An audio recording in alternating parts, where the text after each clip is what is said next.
Welcome to the Badass Direct Sales Mastery Podcast with your direct sales dom, Jenny Bellinger. Badass Direct Sales Mastery is a podcast for rock star direct sales moms who are determined to make their business kick ass. Jenny will share her knowledge of effective sales and recruiting techniques, tips to get what you want from your business, and will interview direct sales professionals and leaders from various companies. The interviews will give insight to how these rock stars got to where they are and where they plan to grow in the future. And now, the direct sales dom, Jenny Bellinger.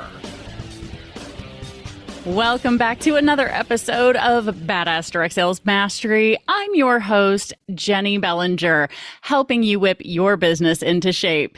Today, I have the most amazing guest for you guys. You're not even going to believe who it is. It's Mark Victor Hansen. Now, some of you may be going, who? And some of you may be absolutely ecstatic right now. So those of you who are wondering about Mark Victor, let me tell you a little bit about him, and then we'll get him right in on the show. So along with his business partner, Jack Canfield, Hansen is best known for creating what Time magazine called the publishing phenomenon of the decade. Chicken Soup for the Soul books are one of the most successful publishing franchises in the world today, with more than 500 million books sold internationally and more than 100 licensed products. The name Chicken Soup was chosen because of the use of chicken soup as a home remedy for the sick. The first Chicken Soup book, published by Health Communications Incorporated, sold more than 2 million copies. Now there are over 500 million copies in print and 54 languages worldwide. Now, here is why I think you guys want to pay attention to what Mark Victor has to say today, which is this. In 2004, he was inducted into the Sales and Marketing Executive International Hall of Fame and received the Ambassador of Free Enterprise Award. He is also the recipient of the 2004 Visionary Philanthropist for Youth Award by Covenant House of California. Mark, thank you so much for taking time to be here on the show today. I'm so excited to talk with you. Me too. I've done well in a couple of MLMs. One, I became a presidential, and we did $3 million earnings in 1 year. And they said, "Well, what do you want?" I said, "I want a Rolls Royce Silver Cloud 3," and they gave it to me. I don't blame them. I don't blame them at all. And the reason that you and I were connected today is because you and your wife have recently co-written a new book out now called Ask, The Bridge from Your Dreams to Destiny. And by the way, I got to say, I love the color. Great color choice of going with a purple cover. I mean... Well, as you know, purple is the top of the electromagnetic spectrum, and my wife is responsible for helping the publisher do this great cover. But it fits everybody in this industry, because if you learn to ASK, you GET, and ask is obviously ask, seek, and knock, which you got to knock on enough doors or call enough people, metaphorical knock, and then get means gain every treasure. And the beautiful thing about this industry that you're talking to predominantly is that everybody can get in it. It's basically a low cost. Right now, everybody better have a backup plan, and this is the best backup plan on the planet, because it's easy entry. Just find the company that makes your heart sing, and then go do exceedingly well and take massive action to get massive result right here, right now. And we can go through all the specifics, but the point is, because Elon Musk, who's my hero, laid off 10% of the people, that 10% of his people would not come back to work, because they said, "Well, we don't need to be in your office." And he took pictures of them out fishing and goofing off. So he fired 10%. Well, that gives permission for all the banks to fire people that won't come back to work. Like, the head of second in command of Bank of America is a close friend. And he said, "My 40-story building is empty. The people won't come back." Well, you're probably not working as hard at home, or you're paying attention to your dog or your kids or your grandkids, and you're probably not doing it. And you may be being told, the polite word is, they get to graduate from this company. Well, and if they graduate, they better have a second backup, because there's pretty soon the government can't give a free lunch, because we've way overspent inflation money. Oh, yeah. And what better business is there than have time, money, interest, and purpose freedom than the network marketing industry? Oh, absolutely. I mean, I absolutely love, number one, that you shared your own experience, that you've done this yourself. I actually had the opportunity to interview Jack, your business partner, last year. And when he shared the same thing, I was like, guys, this is credibility for our industry, because this is an industry that many of us feel has a negative perception. And so by having names like Jack Canfield and Mark Victor Hansen and all the other amazing people who are also jumping in with network marketing, MLM, direct sales, it helps give us a little validity, for people whose names aren't as well known, right? So in terms of the book Ask, let's head in this direction now, because I love what you said. You have to ASK to GET, which is so completely true. But let's start with the why. Why write the book about asking? Well, Chris and I have been blessed to go to 80 countries, talk to 7 million people live. We meet great people, wonderful people, educated people, good attitude. But the one failing all of them have, the difference in little success and vast success, one thing only: they know how to ask. And luckily, my whole success is that I knew how to ask. I'm 9 years old, and my dad was born in Denmark, as you may know the story, and was a little baker, but it took us back because he wanted to show us how rough it was in socialism. I am totally a capitalist, which means I want to create massive value for people and then merchandise it. But the point is, I wanted a racing bicycle, and it didn't compute that Dad didn't have the kind of money. The bike I wanted was, in today's dollars, $12,000. And you don't make any money at 5 cents a roll. I'm not besmirching Dad. Dad loved my brothers and myself and Mom. The fact of the matter is, I'm reading Boy Scout Life magazine, sending greeting cards on consignment. I did not know that was going to be a part of my vocation. I am a master salesperson, as you said. I've won the award and all that. Anyhow, I get these greeting cards, and I read the word consignment, and they gave it to me. I sold it. So now remember this. What city do you live in? I'm in St. Louis.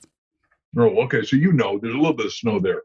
Now, up in Illinois, where I was, next on Lake Michigan, the snows are deep. Oh, yeah. It's November.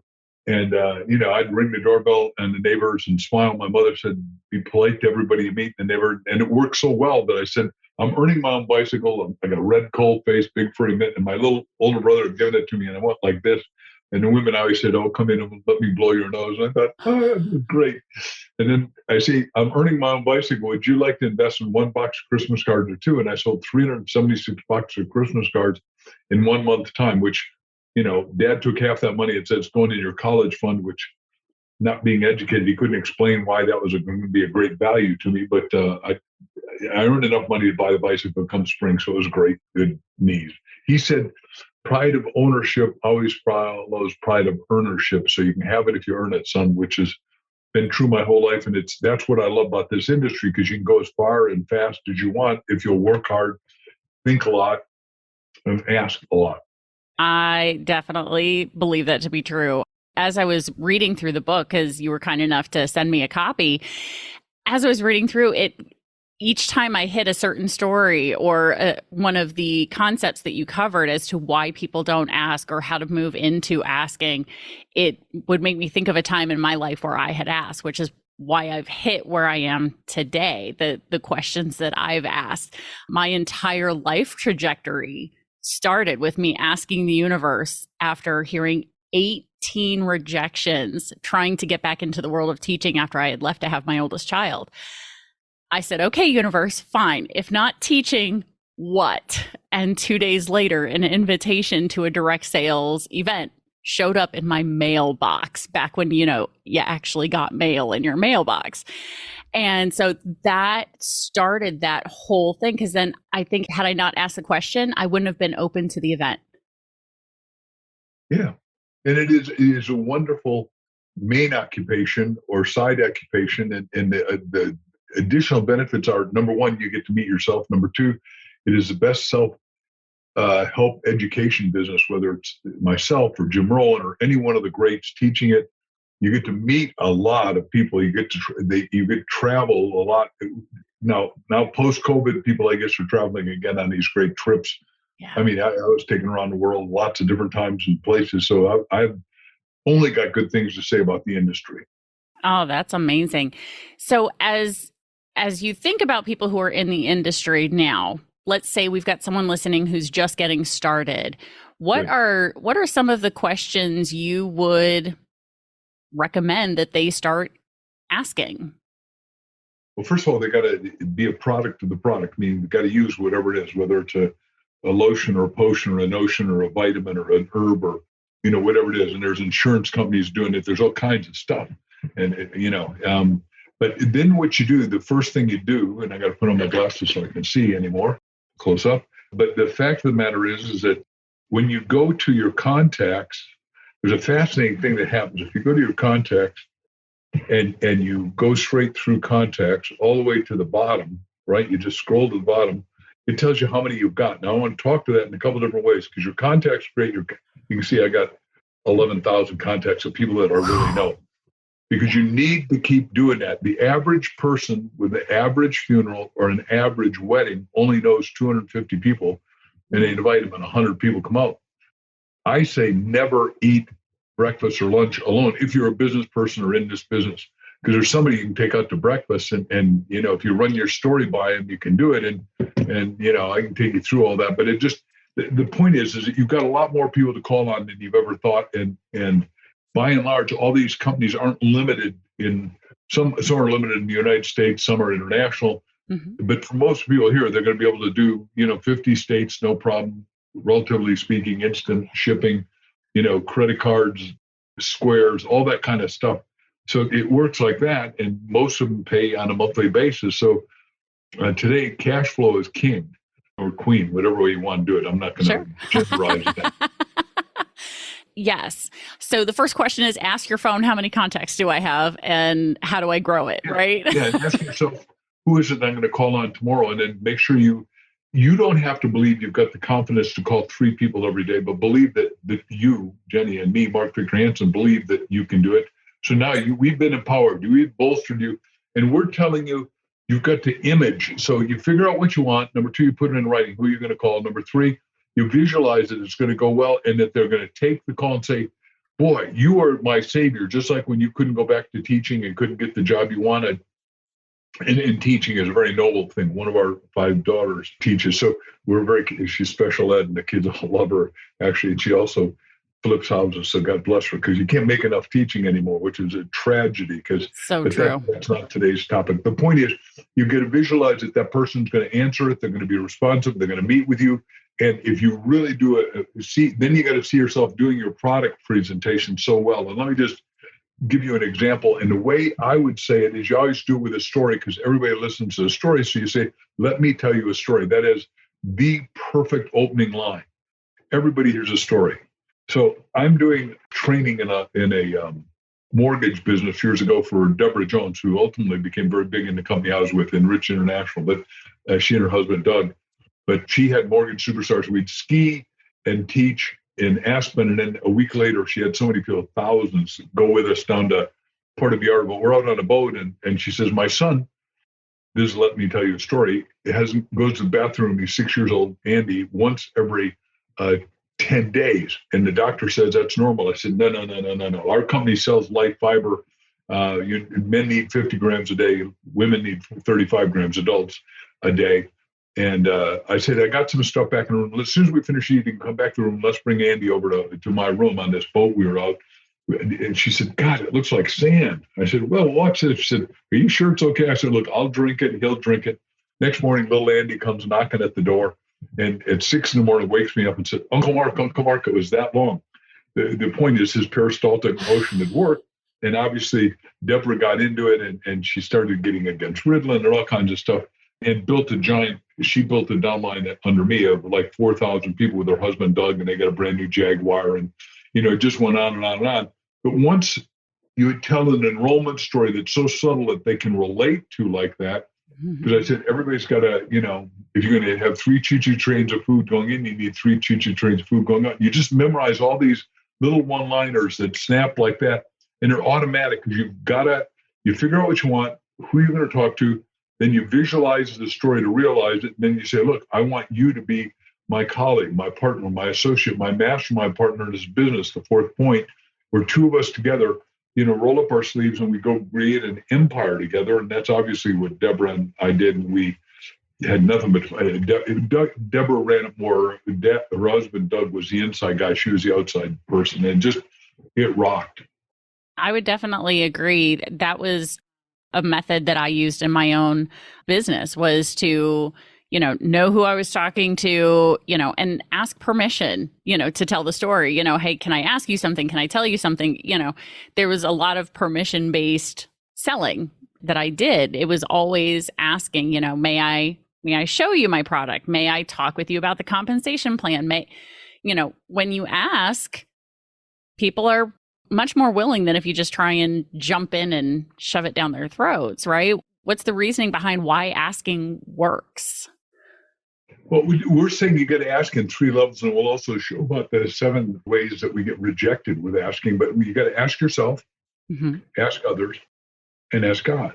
Now, I'm bankrupt in 1974. I'd been building spherical buildings made out of triangles. I'd been with the smartest guy on the planet, Bucky Fuller, who invented them.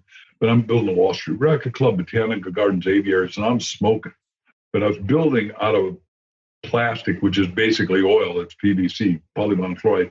And Monsanto cut me off. So I'm doing $40,000 a product from them a month. I thought I was a big deal. To me, I was a zero. From them, their point, I was a zero. So I went bankrupt so fast I had to check a book out of the world's biggest library, New York Public Library, How to Go Bankrupt by Yourself.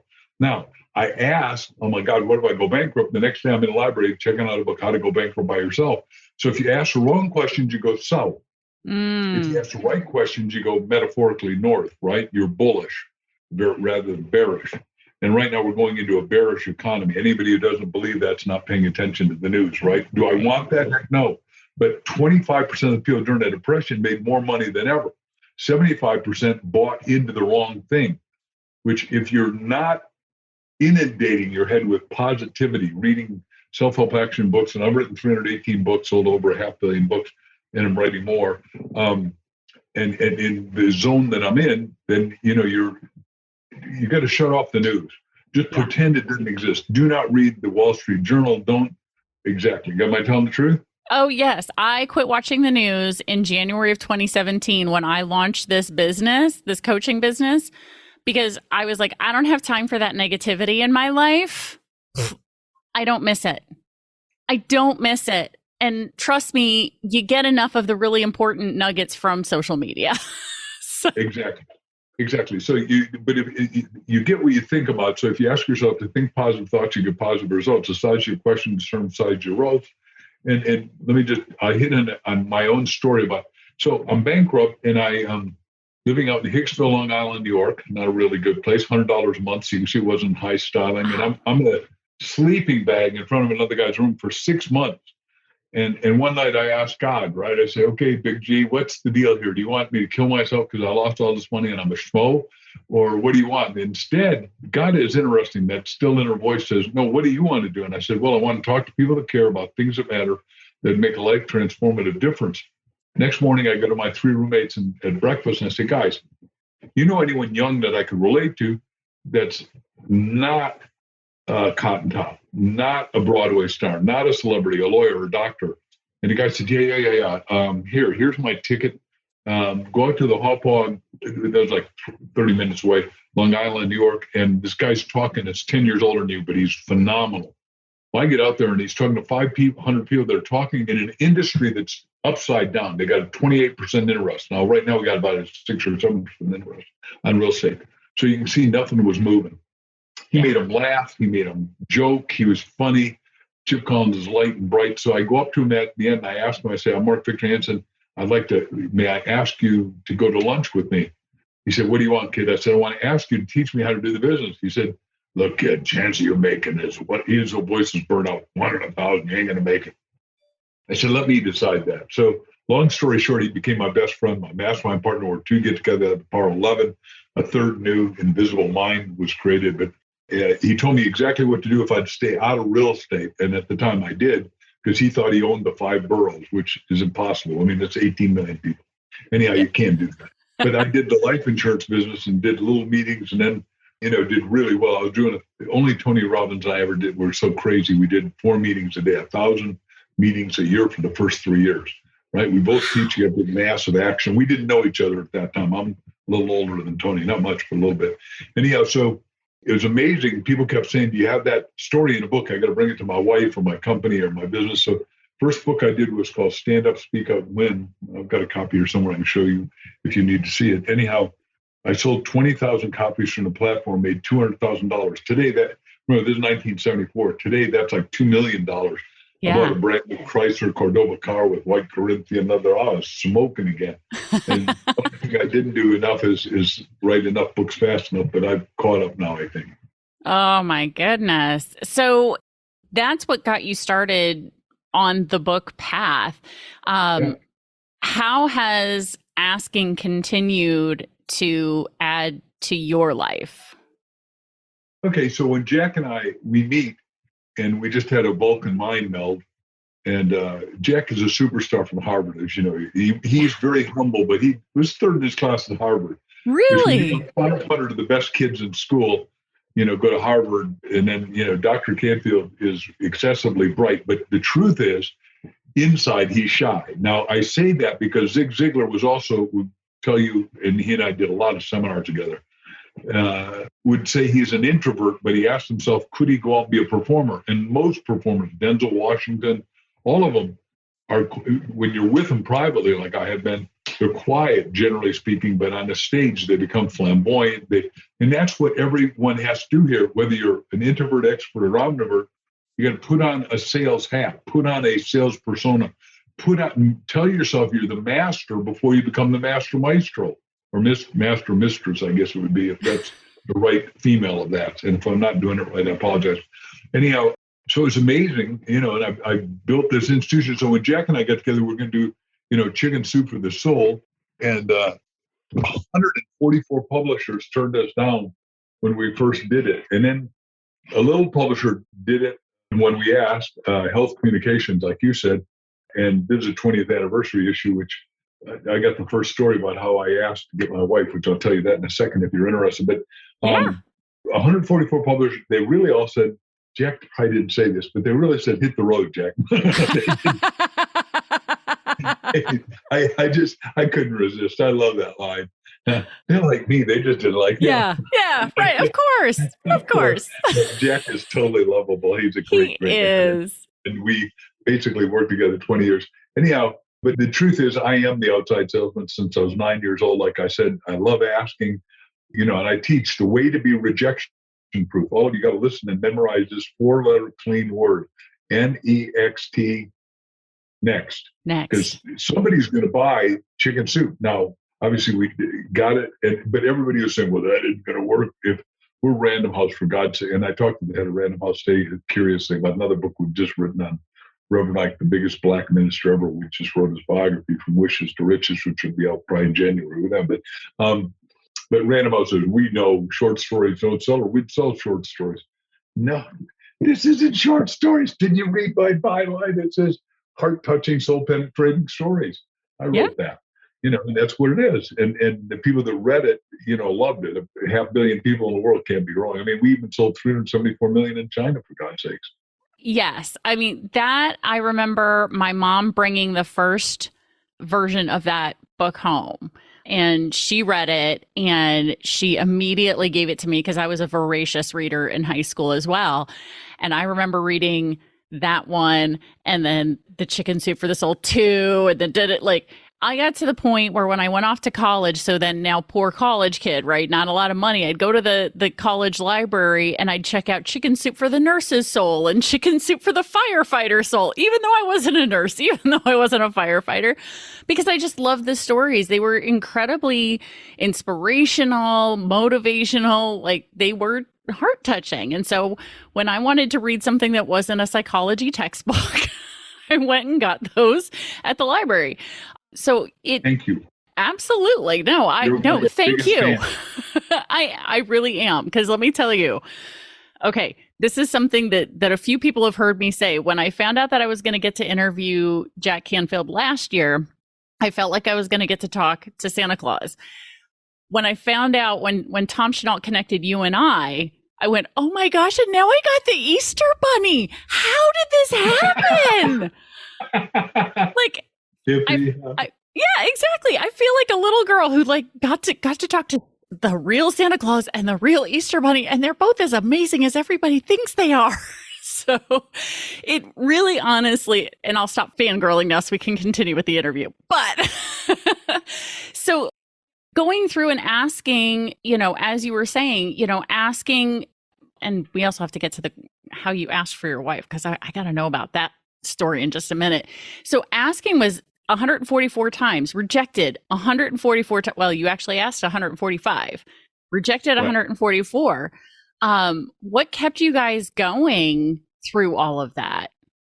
Well, we were both speaking. Now, Jack was teaching, he had written a book called 101 Ways to Raise Your Self-Esteem in the Classroom. I don't know if you know, but he was doing the educational thing, and he even gave me the Golden Apple as the greatest teacher of the year. Held that in 1989, or something like that, way back in prehistoric days. Anyhow, and I was doing business by this time. I'm doing major corporations, and I'm on the board of a couple of companies, and it's great. And I'm thrilled. But we kept, every time we said this book is going to sell, we brought a little order form, and I said, look, I'm not going to take your money today. And I was doing the church marketplace, which I do the mega churches, and I love them. I said, just fill this. Don't take out of the church money. Whatever you're going to tithe the church, tithe the church. But this book's going to cost $10 at the time. Well, it's the right price. Now it's $14. But if you'll fill out your name, address, phone number, put your credit card, I'll take it when the book comes out. I promise Jack and I, Dr. Canfield, I'll sign the book to you. We'll send it to you. You'll get it. You're going to be the first, because you've loved the stories I've told during that thing. This is the book that you've got to have. And we had 20,000 orders, which is what we had to have to get HCI to take us, because he said, you guys got to buy 20,000 copies at $6 each, or I won't take it. Now, the reason he was doing that is not that he didn't like us. I don't think he liked the book, cried over his silk shirt. He said, what we didn't know at the time, he was $17 million bankrupt. His publishing company had stopped working, because publishing is really a feast and famine business, sort of like this business. And right now I'm saying that while other businesses are going to be in famine, this industry is going to be in feast. And by the way, I've never thought this. And if somebody's out there wants to go start an MLM, there's a couple I think they ought to start, but one of them they ought to start is preppy delivery. Just because, a lot of people aren't going to be able to get food delivered. And that would be like a kick-ass business right now, a badass business. Yeah. Love that. So that's what kept you guys going, was knowing that you were getting orders from people. You knew you had the orders, so you were able to then turn around and say, hey, we've got it. Yeah. And we just couldn't get distribution. And now if we'd been really smart. Oh, and there's another two parts to this. One is our agent fired us, and boy, that's cost him tens of millions of dollars over a lifetime. Number one. And number two is that then when we're selling, I want a couple of these stories, if you don't mind, we're selling, because it's about asking, is we're selling 20,000 a week, which means we should be number one, like these signs say, we're number one New York Times. And the lady wouldn't let us in. And I said, Jack, you know her. She went to Harvard. She was in your class, pal.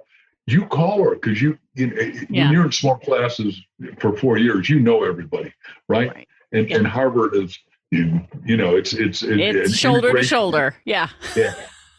I went to a school with 64,000 kids and student body president, all that crap. So I was known, but I didn't know who the hell they were, except for a few people that were close to me and the president of the university. Anyhow, so totally different situations. And public school, it was great. And I loved every second of it. Anyhow, this lady, he says, oh, I'd be afraid. I said, oh, God, okay, let me call her. So I call her up. And I say, we're selling more books than anybody, and we should be number one right now. And she says, we're the New York Times. And with disdain and arrogance, she says, we don't take multi-authored books. Like that was going to put me in my place. She was thinking she was the first one ever to reject me. And I remember I said, NEXT. That's what was next, lady. Yep. I said, you're sure? She said, I am positive. I said, madam, the Bible, which I did do alone, I did Chicken Soup with the Soul Bible. I can show you a picture of it if you want, but I said, the Bible's got 66 books. Now, if we add maps, it's 720. She said, boy, you're in next week. So you've got to be able to ask questions and know that you're going to get objections. Because the old guys, I read every sales book that existed up to one time, like Dale Carnegie's and everything. And the sale begins when they object. And what you got to do is be able to go over, under, around, or through their objection. And now, just because some of you say, well, that's easy for you, but it's easy for everyone once you get the mindset that I can handle the objection. And can I jump way high and go to Elon Musk for a second? Yeah. So Elon Musk is building cars like crazy in California. He's since moved from there because of all kinds of silliness going on. Anyhow, they say, you got to stop building cars. Now, an average person that didn't ask himself, how do I keep to build cars, would go out of business. And that's what people did during COVID, confinement, cocoon. He instead says, well, what does the world need? Well, they need respirators at the moment, and they can't make them fast enough at 3M. So he calls up the head of 3M and said, look, just send me the architecture. I got the 3D printing. I got the metal. I got 90,000 employees. We'll just make them for you. I'll take 50%. You take 50%. We're all happy campers. Now, that got him to open his doors because we needed respirators. Except while he was making his respirators, can you believe it? He made 90,000 cars and became the richest man in the world. And GM and Ford and Toyota's not making any cars. Because, ladies and gentlemen, you got to ask yourself, ask others, and ask God. And he just asked, how could I be the solution and not the problem? Because people are going to give you problems. People are going to give you objections. People are going to say, if that book would sell, we here at Random House or Simon & Schuster, all of them turned us down, we would have done it. Well, no, they wouldn't, because they don't see what you see, because what you visualize, realize will materialize if you hold fast to it. Oh, yes. So one of the things that I know about you is that you also have a cause that is near and dear to your heart. And this is something that I talk about with my clients, and I've talked about on the podcast before. Part of your business should have a cause. You should have something that matters to you, that you share and ask people and let people know that this is something that, matters to you and is part of your business. So I'd love to give you the opportunity to talk a little bit about the cause that is near and dear to your heart, that is part of your life, that matters to you. Yeah, so exactly. Let's do the biggest frame, though. The biggest frame, when you're asking yourself, what freedom do you want? Well, you got to have money freedom, buy off time freedom. So you can have money freedom gives time freedom, so you can go after your destiny freedom. And I believe with what we're teaching in the Ask is that everybody's got a destiny code, right? You got a destiny code from the minute you were born. Yeah. And your job is to find it. The only way you can find it is you get 2 copies of the book, go over it with either your spouse and you, your best friend and you, your mastermind partner, church, temple, ashram, mosque partner. I don't care who you go over it with. And we're finding that yesterday I was on a gigantic Catholic show and they said, well, now parents that are 45 have got to take both care of their grandparents and their great grandparents, plus their kids, get 6 kids through college, this guy was saying. And I said, then good, get the book and add, there's 178 questions in there, and go over all of them verbally and then put them in writing, and you'll find out what your destiny is, because everyone's got this destiny code. Because that goes to point number 40 that you're making is, what freedom are you going to be on purpose about that makes a difference? Yeah. And we tithe in every book, and I did write a book called The Miracle of Tithing, which businessmen say, what's a miracle of tithing? And I said, you haven't been tithed enough lately, pal. But the reason, if asked, why do you and Jack sell more books? Saying, when we tithe in every book to a different charity, right? Like last year, my wife and I were chairman of Child Help, which has helped 11 million kids get out of neglect and abuse. It's run by the sweetest 2 little old 84-year-old women in the world. And they're in our book, Ask. We did the story with Sarah O'Meara and Yvonne Feddersen, because I don't know if you're old enough to remember who Bob Hope was, but they were on the Bob Hope USO tour. And, they're doing all the troops and making them sing and dance. And they're in a wonderful hotel in Japan right after World War II. And, it's raining and there's a tornado. What do they don't call, they got a different name than we do, but hurricane winds, a tsunami. No, not tsunami, anyhow, they're having bad weather, really bad weather, and they're not supposed to go out, but they can't stand being in. So they go out on the street and they see these 11 kids shivering to death, Ivana and Sarah. And they said, what happened? Are you guys? And they looked in their little Japanese English dictionary and said, where's Mama's son? Say, no Mama's son, no Papa's son. They got killed in the war. And these kids were, I got to be careful. This is now a racist term, I'm told, but Hapa Hollies is what they called it back in the early 51. And that meant you're probably a military guy's Oh, kid. yeah. Military guy didn't know he impregnated the woman, and he just did what he did and left. So Okay. these two women take these 11 kids back to the Ritz-Carlton, and people are sneaking them up food, and they bathe them and they clothe them. And the general says, "You can't take them back to America. I don't know what you're thinking you're going to do." So they went around to every orphanage, and they kept asking for help. One little lady said, "Look, if you could have somebody fix up my orphanage, then I could take those 11 kids and then maybe we can get them adopted. And I don't mind that they're half white." Mm-hmm. God, there's another term for it. And I didn't plan on telling this story, but it's needed here. So they go back to the military and they said, "We want to perform one more time." Well, of course, the military guys are never going to turn down two absolutely beautiful women, one of whom was dating Elvis Presley, Yvonne Feddersen, and Cyril. They're just tremendous performers and great human beings. And so they said, "Okay, now we got 11 orphan kids here, and either you or your colleagues help breed these kids, and nobody's going to take care of them. Tomorrow, we're going to roll up our sleeves and we're all going to go together and we're going to rebuild this orphanage and make it big enough for these 11 kids." Americans are the givingest, greatest, most wonderful people in the world. I know if this is listened to internationally, you're going to go, "Well, that's not necessarily true. We do some bad stuff, but we do some really good stuff, and more good stuff than bad stuff." And they built the whole orphanage in 3 days. Then all of a sudden they said, "Well, we got to take these kids back." And they called, I know the next part of the story won't even be believable, even honest to me, but they called, long story short, Nancy and Ronald Reagan are governor, but they're close friends because they're all in Hollywood. They're all in movie stars. They're all, and Right. Bob Hope says, "Well, we'll fly them on a jet. We'll get them back." And then Ronald Reagan is governor by this time and says, "Well, I'll give you the first 25,000. Let's get them all adopted because we shouldn't have any kids that are, without love and without parents." So when you learn to ask, and they stumbled onto something, they had to learn how to ask. And now since then, they've learned how to ask, because to run this organization, take care of all just the orphans we got in America, costs $50 million a year.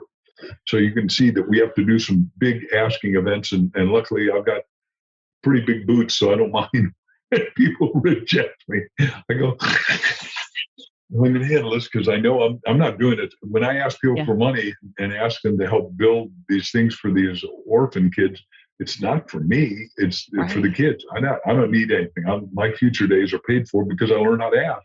And that's what I want everyone out there to learn. Back to what you said is, you're here to do something colossally important. God gave you a coded life assignment. And some of you are listening.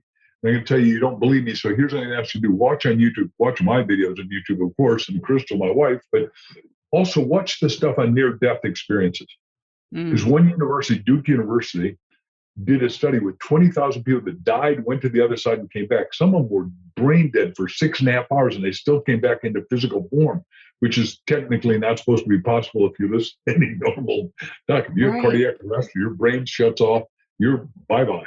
Yeah. Anyhow, every one of them came back. Every one of them said the same thing. Now, whoever their spiritual leader was, whether it was if you're Christian, Christ, if you're Buddha, whoever it was, right? They all came back, and on the other side, that light being, the archangel or whomever, said, "Your job is not done.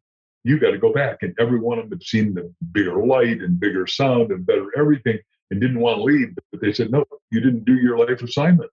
So some people are out there suffering. They're hanging on by their fingernails and say, "What the hell am I doing? Why am I alive? Why don't I just kill myself?" If you kill yourself, you're going to end up getting there and having to come back. So the point is, you might as well figure out what you're doing. And if you need the money, go make an industry, an empire out of whatever network marketing company you're with, because most of them are really good. They do a great job. They've got great products. The prices are fair. And a lot of people win because there's an upline, a sideline, a support line, the company line, all kinds of lines.